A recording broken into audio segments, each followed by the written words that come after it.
Every merchant convoy routed through the Sea of Japan in June of 1945 should have arrived. The Tsushima Strait carried enough mines to gut anything that tried to slip through submerged. La Pérouse to the north, mined. The Korean coastline, patrolled. For 3 years the Imperial Navy had treated these waters the way a man treats the inside of his own house. Locked doors, no intruders, shoes off. So, when a signals clerk at Ominato Naval District Headquarters started pinning loss reports to the plot board on the morning of June 10th, the pattern made no sense at all. A freighter gone off the western coast of Honshu, then a second, 60 miles north, within hours.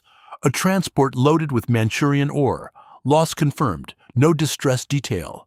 The clerk marked each one with a red tab. By midday, the tabs formed a rough line running northeast along waters that sat behind every minefield the Empire had laid. Lieutenant Commander Seizo Arita, the district's intelligence coordinator, according to post-war Japanese naval records, pulled the morning traffic summaries and started working backward through the timeline. Torpedo attacks, not mines.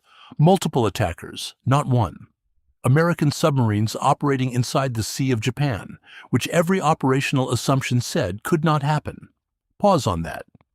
The Sea of Japan functioned as Japan's bathtub, the protected interior corridor linking the home islands to Korea, Manchuria, the Asian mainland. Raw materials moved through it because nothing else could touch them there. The strait minefields weren't decorative. They ran deep, dense, anchored at multiple depths, and Japanese naval planners believed, with real justification, that no submarine commander would risk a submerged transit through them blind. The stories behind operations like this one are fading. The men who built that sonar, who welded those submarine hulls and then volunteered to ride them through a minefield in the dark, most of them are gone. A like and a subscribe keep their war in front of new eyes. If your grandfather served on a fleet boat or worked the subtenders, drop his name in the comments. That matters more than any algorithm. Arita's problem compounded by the hour. The sinkings weren't clustered in one area the way a single submarine ambush would produce. They stretched across hundreds of miles of coastline. Reports trickled in from Niigata, from the waters near Sado Island, from shipping lanes off the Korean east coast, simultaneously. Whatever had gotten inside the Sea of Japan, it moved in numbers. The intelligence section at Ominato began drafting flash messages to combined fleet headquarters, and the language in those messages, reconstructed from Japanese naval archives after the war, reflected something closer to alarm than routine reporting. Merchant losses in ostensibly secure waters carried implications that went beyond tonnage. If American submarines operated freely inside the Sea of Japan, then every supply calculation supporting the defense of the home islands collapsed overnight. To understand how 9 American fleet submarines threaded minefields that should have killed them, how they carried a piece of classified technology so secret that submarine crews weren't told how it worked until they were already at sea, and why the Japanese response involved recalling combat formations from 3 separate operational zones, we have to go back to a laboratory in San Diego, 1943, where a physicist named Harvey Hayes had been trying to solve a problem the Navy considered unsolvable. The mines in the Tsushima Strait sat at depths between 15 and 70 feet. Standard American practice called for submarines to transit straits on the surface at night or at depths well below the mine cables. Neither option worked here. The Japanese had seeded the strait in layers, shallow, mid-depth, deep, specifically to eliminate the depth option. Surface transit invited radar-directed shore batteries. For 2 years, American Submarine Command looked at the Sea of Japan the same way the Japanese did, sealed shut. The difference between the two navies came down to one question. The Japanese assumed the seal held. The Americans asked what it would take to pick the lock. Her hull number read SS-2-20. 312 feet of manganese steel, diesel stink, and accumulated kill flags that by early 1945 stretched across the conning tower fairwater like a boxer's tattoo sleeve. USS Barb carried the standard Gato-class layout, 4 torpedo tubes forward, 4 aft, 10 reloads, 2 1,600 horsepower Fairbanks Morse diesels per shaft, and none of that distinguished her from 60-odd sisters built to the same blueprint at Electric Boat in Groton, Connecticut. What distinguished Barb sailed aboard in January 1943 as a junior officer and took command in April 1944. Commander Eugene Fluckey, a man who read torpedo data computers the way a poker player reads table position, always calculating what the other side expected him to do, and then doing something more reckless that happened to also be smarter. Fluckey's first war patrol in command, Barb's 8th overall, sank a confirmed 17,000 tons of Japanese shipping in the South China Sea. His second patrol broke 30,000. These numbers need context. The average American fleet boat sank roughly 15,000 tons across an entire wartime career of 5 to 7 patrols. Fluckey matched a career average in a single outing, then doubled it the next time out. By his 5th patrol as skipper, Barb's cumulative tonnage had climbed past 96,700 tons confirmed, the Joint Army-Navy Assessment Committee's post-war figures, not Fluckey's own claims, which ran higher. That total made Barb the single deadliest submarine in the United States Navy. The JANAC records sit in the National Archives, and they are unambiguous on this point. What Barb sank matters less than how she sank it. Fluckey pioneered night surface attacks at ranges that other skippers considered suicidal, under 1,000 yards in some cases, closing on convoy escorts rather than avoiding them, firing spreads of torpedoes, and then running through the gaps in the formation at flank speed on diesels, while Japanese lookouts were still trying to figure out which direction the fish had come from. He once took Barb into the shallow coastal waters off China's Fujian province, depth so tight the keel nearly scraped mud, to ambush a convoy that had ducked inshore specifically to avoid submarines.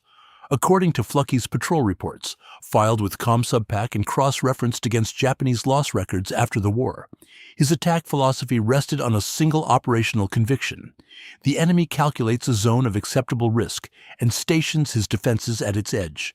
Go inside that edge. The defenses point outward. You're already behind them. This approach cost Barb exactly 0 combat casualties across 12 war patrols.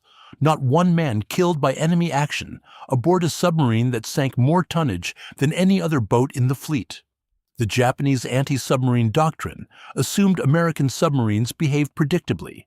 Approach submerged, fire at medium range, dive deep, evade. Fluckey refused every element of that template. Escort commanders searching for a submerged contact at 2,000 yards had no protocol for a submarine running on the surface at 400 yards, already inside the convoy's columns, reloading tubes while their own depth charges detonated a mile behind the target. For this kind of performance, Fluckey received the Medal of Honor, specifically for his 11th patrol, January 1945, during which Barb penetrated Namquan Harbor on the Chinese coast and sank a large Japanese ammunition ship at anchor among 30-odd vessels. The explosion from the ammunition ship damaged or destroyed adjacent transports. Fluckey threaded Barb back out through the harbor entrance, under fire from shore batteries on both sides. His Medal of Honor citation uses the phrase extraordinary heroism, which for once undersells the situation. He drove a submarine into a crowded harbor and blew up the biggest thing in it. Now ComSubPac wanted this particular skipper, commanding this particular boat, to do something that made Namquan Harbor look straightforward. Transit a mined strait using technology he hadn't seen yet, penetrate the Sea of Japan, and prove that Japan's last protected shipping corridor belonged to the United States Navy. Barb's orders arrived at Guam in May 1945, and they pointed straight into the teeth of the most elaborate mine defense system in the Pacific. 3 straits controlled access to the Sea of Japan. 3 chokepoints. The Japanese had wired all of them shut. Tsushima Strait, the widest, the most trafficked, the obvious route, carried an estimated 4,600 mines by mid-1945. American intelligence derived that estimate from aerial reconnaissance, captured documents, and signals intercepts cross-referenced at the Joint Intelligence Center Pacific Ocean areas. The mines hung at staggered depths on cables anchored to the seabed, arranged in overlapping fields so that a submarine trying to pass beneath one row would blunder into the next. Contact mines, magnetic mines, pressure detonation mines, mines that triggered on the acoustic signature of a passing hull, The Japanese didn't rely on a single kill mechanism because a single mechanism could be countered. They layered the physics: steel cable, chemical fuse, magnetic sensor, water pressure, pick your death. Tsugaru Strait, between Honshu and Hokkaido, ran narrower, shallower. Currents ripped through at 4 to 5 knots, which made submerged navigation an exercise in controlled desperation even without the mines. The Japanese had planted roughly 800 there, concentrated in the deepest channels where a submarine commander would logically seek room to maneuver. La Perouse Strait to the far north, separating Hokkaido from Sakhalin, held another dense field, fewer total mines, but compressed into a passage so tight that avoidance options shrank to nearly zero. Behind those 3 locked doors sat roughly 700,000 square miles of operational water, and Japan filled it with cargo traffic, the way a city fills its subway at rush hour: constant, scheduled, unescorted. The merchant convoys running between Pusan, Vladivostok, Niigata, Maizuru, and the Manchurian ports sailed without destroyer screens. No corvettes, no sub-chasers riding shotgun. The Imperial Navy's anti-submarine warfare assets in the Sea of Japan amounted to a handful of patrol craft running coastal routes and a few aircraft flying sporadic sweeps out of shore bases.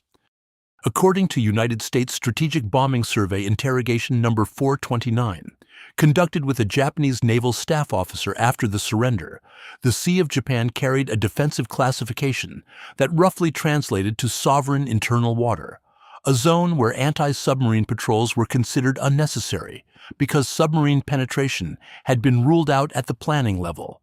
The officer told his American interrogators that convoy routing in the Sea of Japan did not account for submarine attack as a variable. Full stop. They didn't plan against it because they didn't believe in it. Read that again. The Imperial Japanese Navy, the service that had pioneered the use of submarines at Port Arthur in 1904, that operated the largest submarine fleet in the Pacific by hull count, that understood perfectly well what a submarine could do to unprotected shipping, looked at its own mine barrages and concluded that the problem of submarine intrusion had been permanently solved by engineering. The mines worked, the straits held, the math checked out. No rational submarine commander would attempt a submerged transit through multi-layered minefields with no reliable way to detect individual mines ahead of the boat. And the math did check out, for 1943, for 1944 mostly. American Submarine Command had studied the strait approaches repeatedly and declined to authorize penetration attempts. Vice Admiral Charles Lockwood, ComSubPac, wanted into the Sea of Japan badly enough to request dedicated research funding from the Bureau of Ships. The tonnage sitting behind those minefields represented a target set that dwarfed anything left in the open Pacific by late '44. Japanese shipping had been driven from the Philippine Sea, from the South China Sea, from the convoy routes linking the home islands to the southern resource area. What remained? The steel, the coal, the food, the troop movements feeding the Kwantung Army in Manchuria, all of it funneled through Japan's bathtub. Lockwood's problem landed on a workbench at the Navy Electronics Laboratory in San Diego, where a device called FM sonar had been under development since 1943. The technology behind it broke every assumption the Japanese mine defense rested on. June 4, 1945, Guam. 9 submarines sat in a nested row along the tender pier at Opera Harbor, their crews loading torpedoes and fresh provisions, while technicians from the Navy Electronics Laboratory bolted strange transducer heads onto bow-mounted sonar domes. The devices looked wrong, oversized, bulbous, nothing like standard JK or QC sonar arrays. Crewmen who asked what they did received answers that amounted to classified, "Don't touch it, and we'll brief you at sea." FM sonar, frequency-modulated sonar, operated on a principle so simple it bordered on elegant. Standard sonar sent out a single frequency ping and listened for the echo. FM sonar swept continuously through a band of frequencies, transmitting a rising tone that cycled from low to high and back again.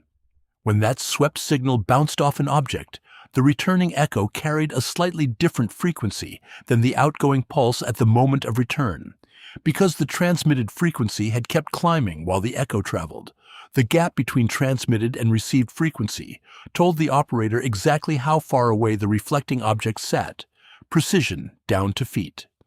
A mine cable, 3/4 of an inch thick, hanging motionless in black water at 60 feet. FM sonar painted it on the operator's scope as a distinct audio tone at a specific range. Mines registered as clearly as moths on a bat's echolocation.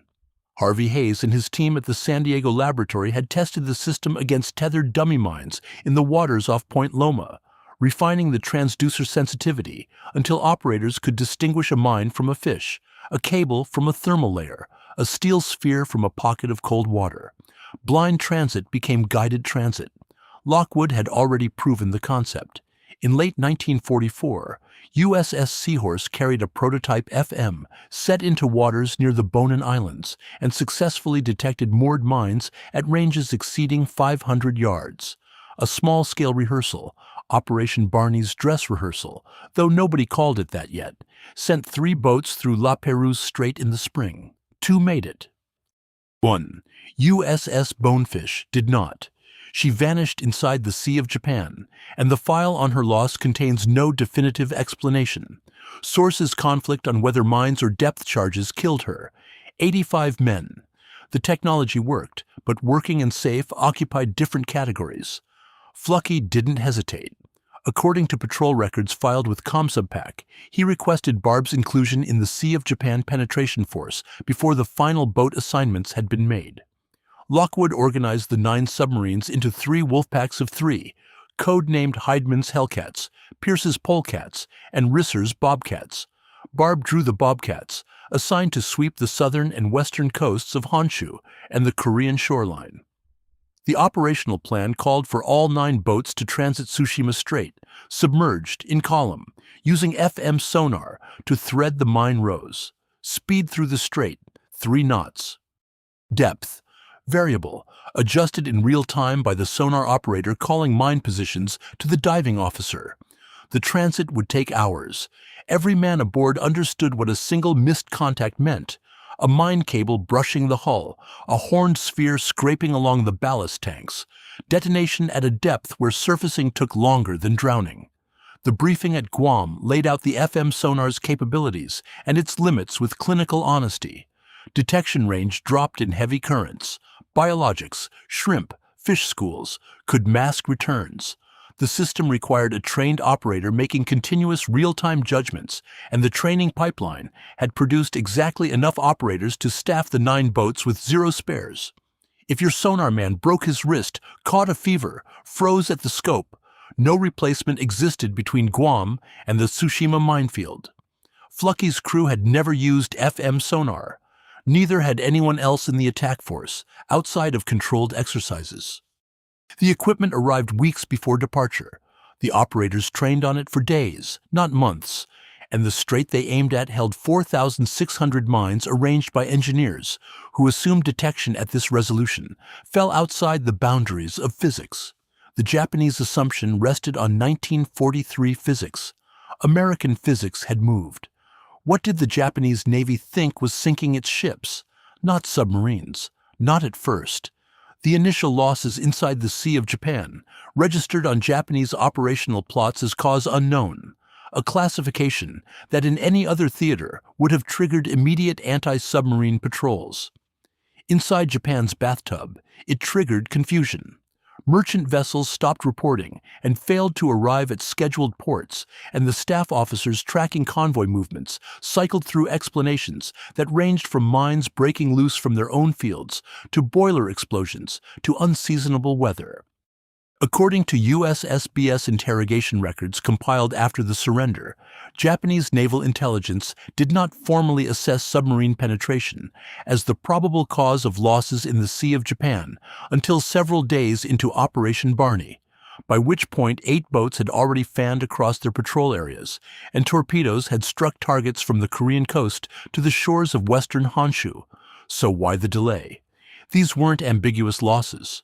Torpedoes leave signatures, track wakes, impact patterns, detonation acoustics, unexploded fish that wash ashore with American serial numbers stamped on the casing. Survivors from torpedoed vessels reported explosions consistent with submarine attack. Fluckey himself, operating Barb along the Patience Bay and Karafuto coastline, sank ships in broad operational daylight on the surface, close enough that Japanese crewmen could see the submarine's silhouette. His patrol report for this period notes that Barb attacked a lumber freighter and observed the crew abandoning ship before the torpedo struck. They saw him coming and had time to react. Survivors reached shore. They talked. The information entered the Japanese reporting chain and apparently dissolved. Part of the answer sits in institutional architecture. The Sea of Japan fell under the jurisdiction of multiple naval districts, Maizuru, Ominato, Chinkai, each running its own communications net, each reporting upward through different chains. A sinking off the Korean coast fed data to Chinkai. A sinking off Niigata fed data to a different headquarters. No single plotting room aggregated the picture in real time. Fluckey described the operational environment in his post-war account as a space where the enemy responded locally to each attack but failed to recognize the pattern connecting them. His language carries the frustration of a hunter who expected to be hunted back and found himself shooting into an empty room instead. The doctrinal blindness cut deeper than bureaucratic fragmentation. Japanese mine warfare specialists had staked professional reputations on the impermeability of the strait barriers. Accepting that American submarines had transited Tsushima meant accepting that the mine defense had failed, not at the margins, but wholesale, across every assumption that underpinned it. FM sonar didn't degrade the minefields, it rendered them transparent. Admitting this required mine warfare officers to invalidate their own strategic assessments, and military organizations do not perform that kind of self-correction at speed. The easier conclusion, floating mines, internal explosions, bad luck, kept the institutional framework intact even as the shipping totals cratered. By June 12th, the pattern had grown too dense to ignore. Torpedo attacks reported from locations spanning 400 miles of coastline within the same 48-hour window. No single submarine could cover that spread. The Japanese Naval General Staff in Tokyo finally issued a formal submarine warning for the Sea of Japan and ordered emergency convoy routing changes. Escorts that had been operating in the East China Sea received recall orders, patrol aircraft redeployed from other sectors, anti-submarine assets materialized in waters that had never needed them before. Too late. The 9 American boats had already spent the better part of a week inside the zone, operating with near-total freedom of movement against unescorted targets. Barb alone had put torpedoes into multiple vessels before the first coherent defensive response began to organize. The Japanese reacted to a threat they had defined as impossible, using assets positioned for a threat matrix that no longer applied, against submarines equipped with technology the Imperial Navy didn't know existed. FM sonar never appears in captured Japanese intelligence assessments from this period. The file is empty. They knew American submarines had entered the Sea of Japan. They never figured out how. A column of black smoke climbed straight up from the water off Kaihyo Island, so thick and oil-heavy that it bent the light around it, turning the morning sun amber through a lens of burning diesel.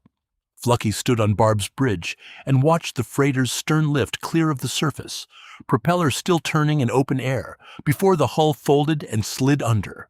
45 seconds from torpedo impact to gone.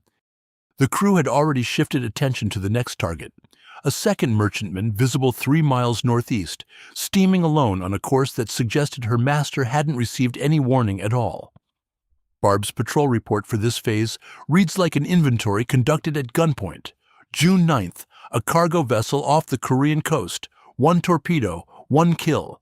June 10th, 2 freighters inside Patience Bay attacked in sequence. The second struck before the first had finished sinking.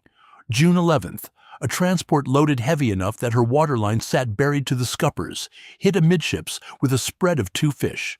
She broke apart so fast that Fluckey logged the observation that structural failure preceded flooding. The hull didn't fill with water and sink, it simply came apart at the weld seams like a paper bag splitting under weight. The tonnage figures accumulated with a regularity that borders on industrial.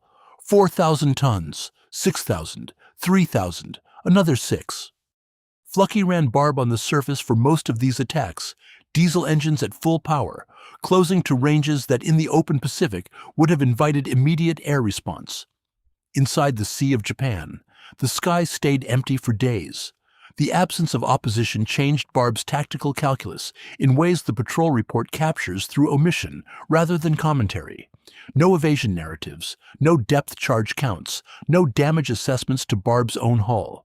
The standard submarine patrol report format included dedicated sections for enemy countermeasures encountered, and Fluckey's entries for these sections during the first week inside the Sea of Japan contain almost nothing. A distant aircraft sighting here, a patrol boat observed at extreme range there. None of it forced him to dive and stay down or disrupted an attack sequence. The absence itself constitutes data.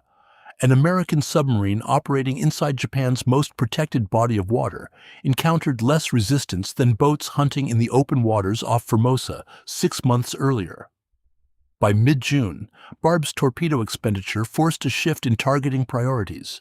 Fluckey couldn't afford to put 2 fish into every coastal freighter when larger prey might appear over the horizon. He began using the deck gun on smaller vessels, surfacing within range, opening fire, and watching crews abandon ship before the shells even struck. According to his patrol report, one fishing trawler took 7 rounds from Barb's 5-inch gun before catching fire and settling. The ammunition cost of killing that trawler exceeded the vessel's probable construction cost. Fluckey noted this without elaboration, but the arithmetic is hard to miss. An American fleet submarine burning 5-inch shells on wooden-hulled fishing boats because the high-value targets had already absorbed every torpedo in the forward room. The kill list grew past a dozen, then past 15. 16 confirmed vessels sunk or destroyed during Barb's operations inside the Sea of Japan. The figure includes freighters, transports, luggers, and at least one vessel that Japanese records classify as an auxiliary escort, meaning Fluckey killed one of the very ships sent to find him. ComSubPac's post-war analysis credited Barb with over 70,000 tons sunk across her entire war career, and a significant fraction of that total accumulated during these few weeks in June and July of 1945. The destruction concentrated in waters the Imperial Navy had promised its merchant marine were safe. Shipping firms had routed vessels through the Sea of Japan, specifically to avoid American submarines. The convoy schedules reflected a guarantee: transit here, and nothing will touch you. Fluckey turned that guarantee into a lie so thorough that by the time Japanese naval headquarters in Tokyo assembled a coherent tactical picture, the wreckage of 16 ships marked American presence across a body of water the size of the Black Sea. No carrier strike, no battleship bombardment, no amphibious landing forced the Imperial Japanese Navy to pull combat assets out of active theaters and redeploy them to home waters in June of 1945. A submarine did that, several submarines technically, but Japanese intelligence couldn't confirm how many, and the reports flowing into Tokyo kept circling back to one boat operating with the aggression so visible it distorted the threat picture. Barb's surface attacks, her deck gun engagements in daylight, her willingness to loiter in the same operational area for days. These behaviors read to Japanese analysts not as one aggressive skipper, but as evidence of a submarine force large enough to operate without fear of detection. According to USSBS interrogation summaries, staff officers at the Naval General Staff estimated the penetration force at between 15 and 20 submarines. The actual number sat at 9, and by mid-June, several had already expended their torpedoes and begun moving toward the exit straits. The Japanese response scaled to the imagined threat, not the real one. Escort divisions operating in the East China Sea received recall orders. Anti-submarine patrol groups assigned to the waters between Formosa and Okinawa, where they had been hunting American boats with at least marginal effectiveness, broke off and steamed north through the Shimonoseki Strait into the Sea of Japan. Patrol aircraft from naval air stations at Kanoya and Omura redeployed to fields along the western Honshu coast. Maizuru Naval District activated reserve escort vessels that had been sitting in port with skeleton crews since the fuel shortage grounded half the combined fleet.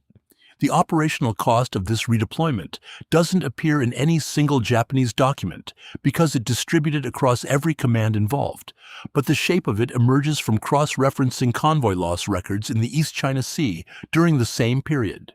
Escort coverage dropped. Losses to other American submarines, boats operating in waters the recalled escorts had just vacated, climbed. Fluckey created a vacuum by his presence in one place that opened killing grounds in another. That's not a metaphor, it's arithmetic. The IJN's anti-submarine doctrine for the Sea of Japan had to be invented from scratch because none existed. Tactical manuals, escort commander training, patrol pattern doctrine. All of it assumed submarines entered from the Pacific through chokepoints that mines had sealed. The doctrine for interior defense consisted of the mines themselves.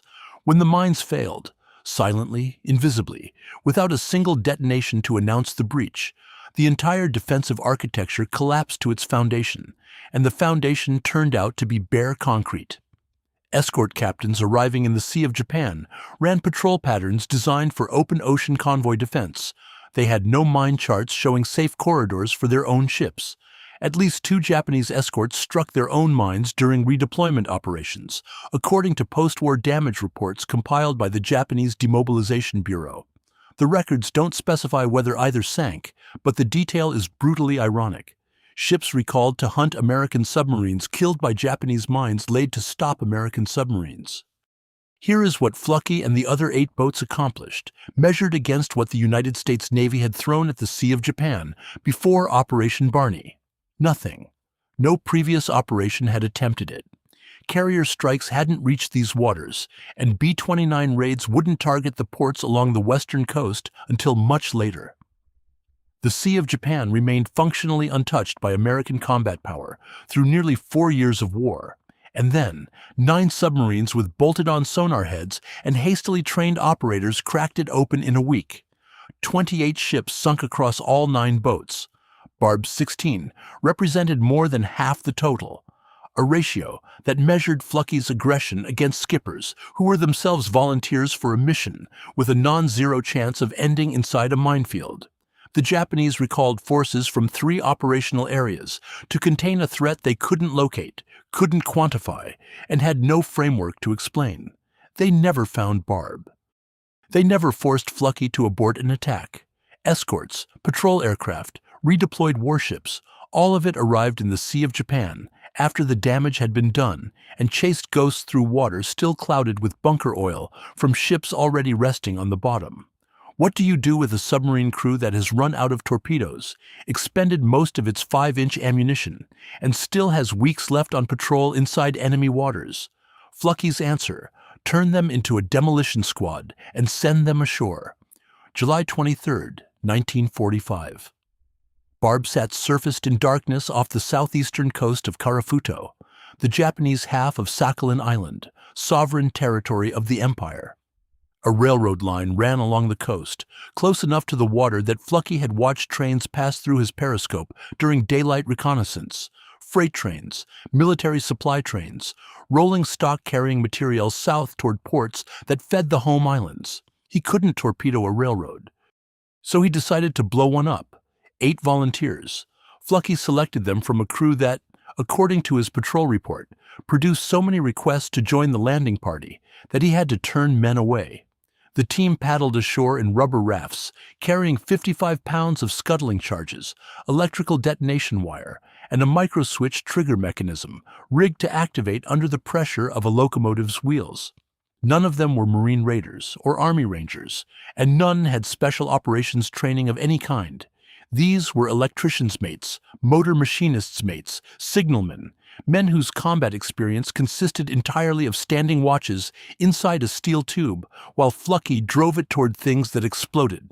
Now they crouched on a beach in Japanese home territory, dragging demolition charges across sand toward a rail embankment they could hear but barely see. The microswitch matters here.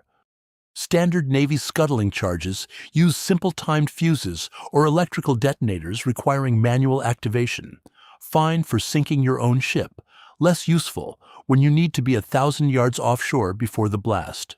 Barb's crew improvised the pressure trigger from components aboard the submarine, wiring the charges so that the weight of the train itself would close the circuit.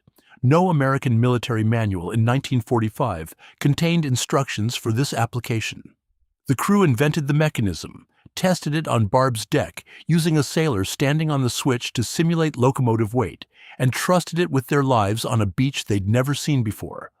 That kind of field engineering, solving a problem with whatever sits in the parts locker, runs through American technical culture, from the Springfield Armory to Los Alamos, and it showed up on a frozen beach in Karafuto because a submarine skipper decided he hadn't done enough damage yet. The landing party reached the tracks without contact. They dug under the rails, placed the charges, ran the wire to the microswitch, buried the trigger assembly between the ties, and withdrew to the rafts. The entire operation ashore lasted approximately 90 minutes.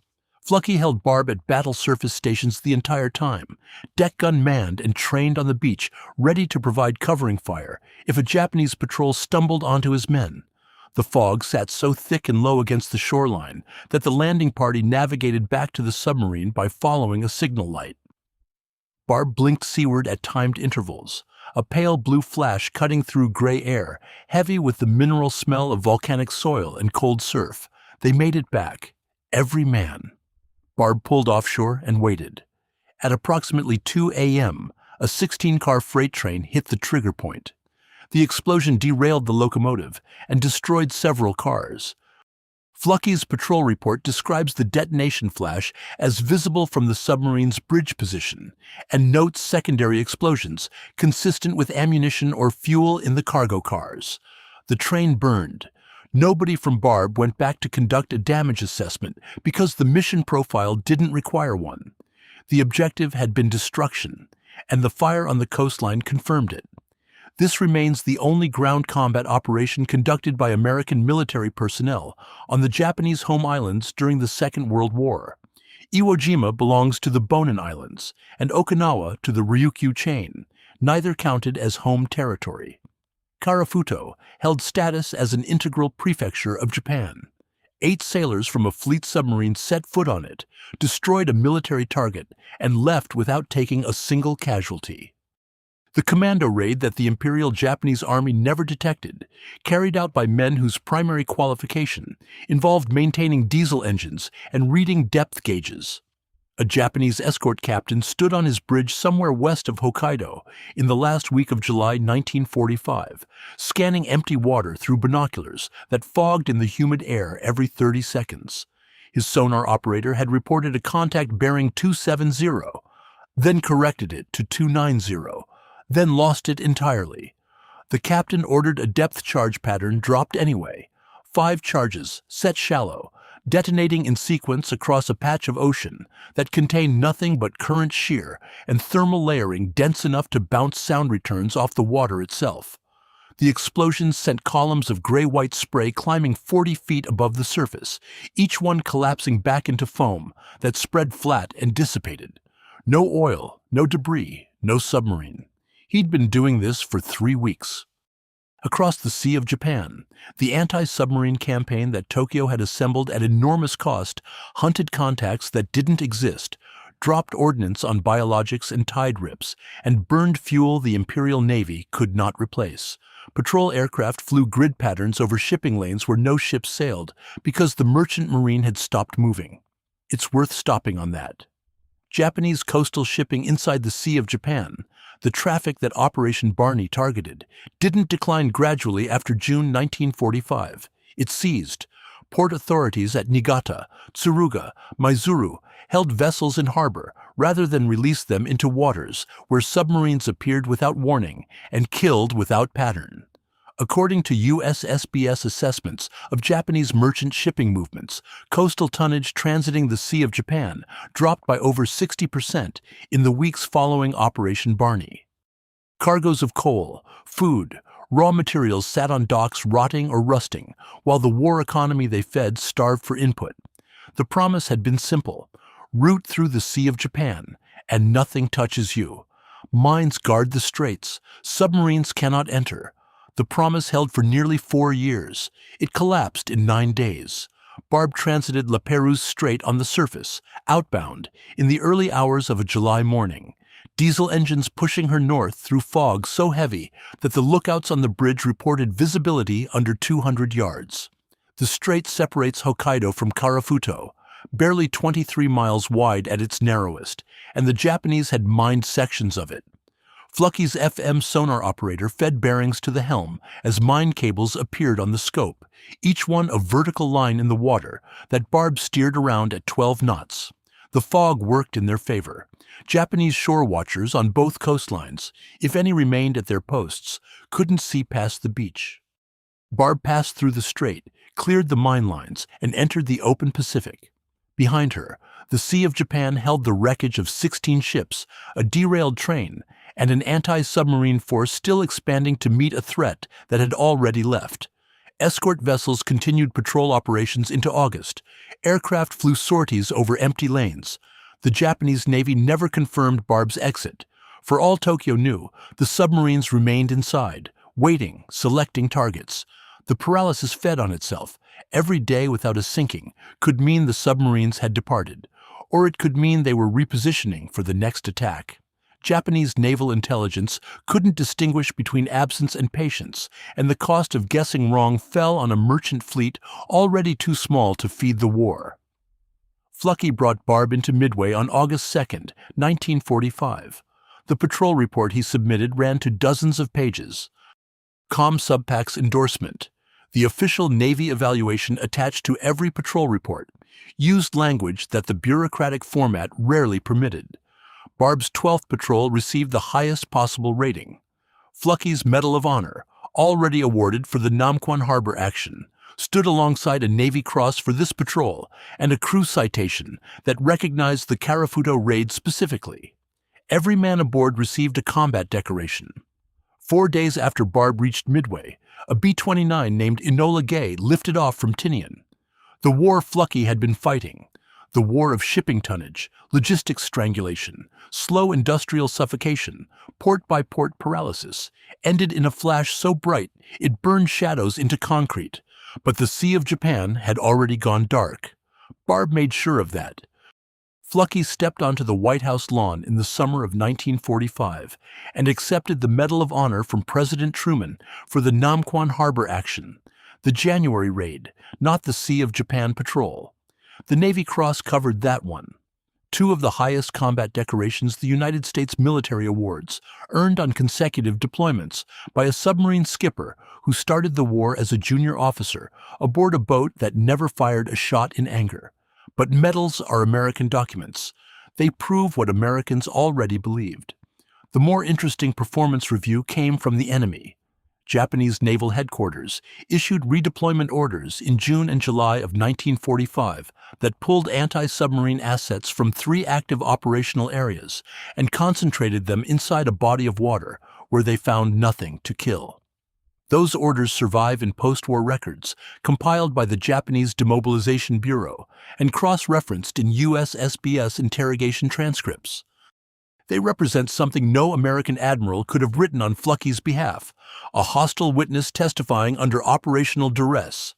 When the Imperial Japanese Navy stripped escort coverage from the East China Sea, pulled patrol aircraft off Formosa area stations, activated reserve vessels burning fuel it couldn't replace, and reoriented its defensive posture around a single threat axis, it produced a document more persuasive than any citation.